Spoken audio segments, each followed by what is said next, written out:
ஏய், என்ன வாடா இங்க. எதுக்கு வாடா இங்க. நான் வரமாட்டேன். வேணும்னா இங்க வா. அப்படி சொல்லு.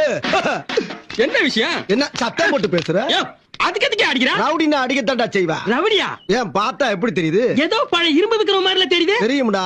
ஏன் ஓட்ட விழுந்துரும். என் பீன்ஸ். ஆமா, எவ்வளவு வச்சிருக்க? எதுக்கு கேக்குற? வழிப்பறினா கேட்கத்தாண்டா செய்வாங்க. வழிப்பறியா? என்ன கதையா? ஆஹா ஓஹான்னுகிட்டு இருக்க. வழிப்பறினா எனக்கு என்னன்னே தெரியாது. அப்படி கேள்றா. வழிப்பறினா வலிய மறிச்சு பறிக்கிறது. ஓஹோ, அதுவா இது? சரி, என்கிட்ட என்ன பறிக்க போற? பணம் பறிக்க போறேன். ஒரு 1000 ரூபாய் கொடு. அப்படி விவரமா கேட்டு தொலையா, குடுத்துட்டு போறேன். என்ன என்ன எவ்வளவு இருக்கு? 1000 ரூபாய் கை இருக்குல்ல, எண்ணி பாரு. இது எப்படி? இது முறை. இப்ப நீ தொற. ஒரு நிமிஷம் இரு. 1 2 3 4. என்னது? வழிப்பறி. என்னடா சொல்ற? நீ தானே சொன்ன வழிப்பறினா வழிய மறிச்சு பறிக்கிறதுன்னு. ஏன்டா அடிக்கிறப்ப?